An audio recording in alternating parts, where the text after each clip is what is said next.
Urdu part 2 کے آج ہم نے نوٹ آپ کے ساتھ شیئر کر رہے ہیں جو کہ بک 2 ہے تنقید. میں اپنے سارے پوائنٹ بیان کرنے ہیں. ایگزامینر کا بیسیکلی آپ نے اتنے زیادہ پوائنٹ لکھنے ہیں کہ اس کو لگے کہ آپ کو بہت کچھ آتا ہے. اسے آنا بھی چاہیے، اس کا مطلب یہ نہیں کہ بس پوائنٹ لکھ کر آ جائیں، کچھ ڈیٹیل نہ بیان کریں. تو پہلا پوائنٹ دیکھیے، مغربی رومانوی تنقید. پہلا پوائنٹ ہے رومانیت معنی مفہوم.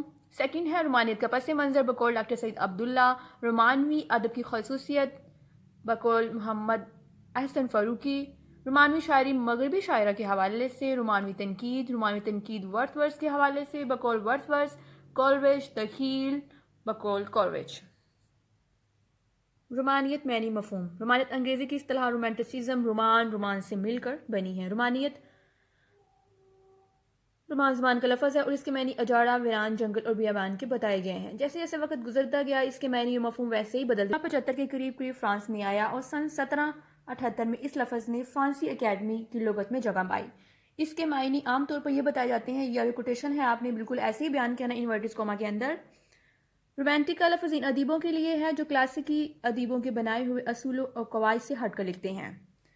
یہاں پہ کوٹیشن ختم ہو جائے گی. اس کے بعد ہم نے یہ لکھنا ہے، اور جب یہ لفظ انگلستان پہنچا تو اس کے معنی عاشقہ داستانوں کے لیے گئے اور یہ جدید ادب کی نمایاں خصوصیت کی ابتدا بھی ثابت ہوا. رومانیت کا پس منظر.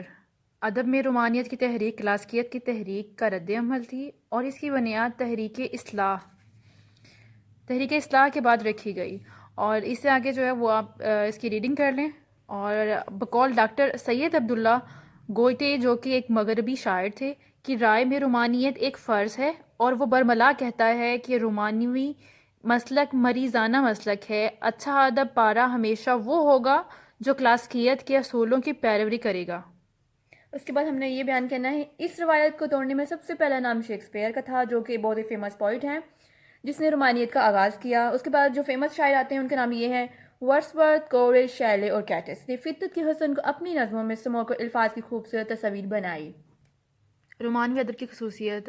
اس کے بارے میں رومانوی ادب کی خصوصیت کے بارے میں محمد احسن فاروقی رومانیت کی خصوصیت پر نظر ڈالتے ہوئے لکھتے ہیں، محض تکنیک پر نظر رکھتے ہوئے اگر رومانوی ادب کو دیکھا جائے تو اس کے نئے کلاسیکی ادب سے تضاد کے نکات ہی سامنے آتے ہیں. یہاں شہری زندگی کی بجائے قدرتی زندگی موضوع سخن ہے. رومانوی شاعری مغربی شاعرہ کے حوالے سے. رومانوی شاعری کی بنیاد ورڈسورتھ اور کولریج نے لیریکل بیلاڈز میں رکھی جو پہلی بار سن 1798 میں منظر عام پر آئی، اور یہ آج بھی انگریزی ادب میں رومانیت کے لحاظ سے ایک اعلیٰ مقام رکھتی ہے.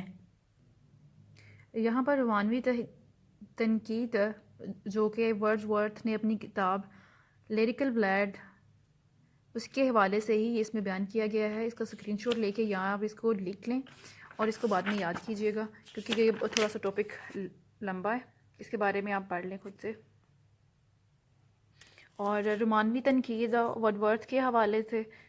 تنقید ورڈسورتھ کے حوالے سے. ورڈسورتھ انگریزی زبان کا مشہور فطرت پسند شاعر اور نقاد ہے. اس کے بعد ہم نے ایک کوٹیشن لکھنی ہے، آپ ڈیٹیلس میں پڑھ لیجیے گا.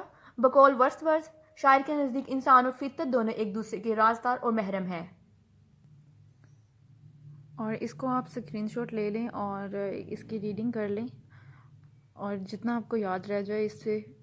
آپ کے نوٹس جو ہیں وہ آپ کے لکھنے والے جو آپ لکھتے ہیں نا اس سے تھوڑے سے لینتھی ہی ہوتے ہیں تاکہ آپ کو اس میں سے کچھ یاد رہ جائے اور آپ لکھ سکیں. اس کو آپ ریڈ کر لیجیے گا. کولریج ورڈسورتھ کی طرح کولریج بھی انگلستان کے رومانوی ادبی تحریک کا نمائندہ ممتاز شاعر اور نقاد تھا. اس نے ورڈسورتھ کے ساتھ مل کر انگریزی شاعری کو نئی توانائی اور نئی آفتاب سے نوازا. کولریج شاعر ہونے کے ساتھ ساتھ ایک اہم ترین نقاد بھی تھا اور ٹائم آف اینشینٹ، اور یہ ان کی 4 جو ہیں نظمیں ہیں. ادبی لحاظ سے کولریج کی نہایت اعلیٰ اور اہم درجے کی نظمیں ہیں.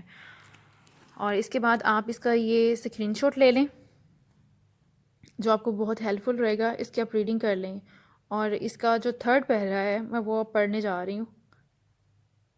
کولریج نے تخیل کی تعریف بڑے اچھے طریقے سے بیان کی ہے. تخیل. کولریج اپنے سب سے اہم تنقیدی قول قوت تخیل کی تعریف مختلف طریقوں سے کی ہے. وہ اپنی طاقت کو انسان کے اندر خدا کی آواز کہتا ہے. اس کا قول ہے، انورٹیز کوما میں ہم نے یہ بیان کرنا ہے، اس کی کوٹیشن ہے، شاعر قدرت کی نقل نہیں کرتا بلکہ قدرت کو اپنے کلام میں اپنے نئے طریقے پر رچاتا ہے۔ رچاتا بساتا، ٹھیک ہے۔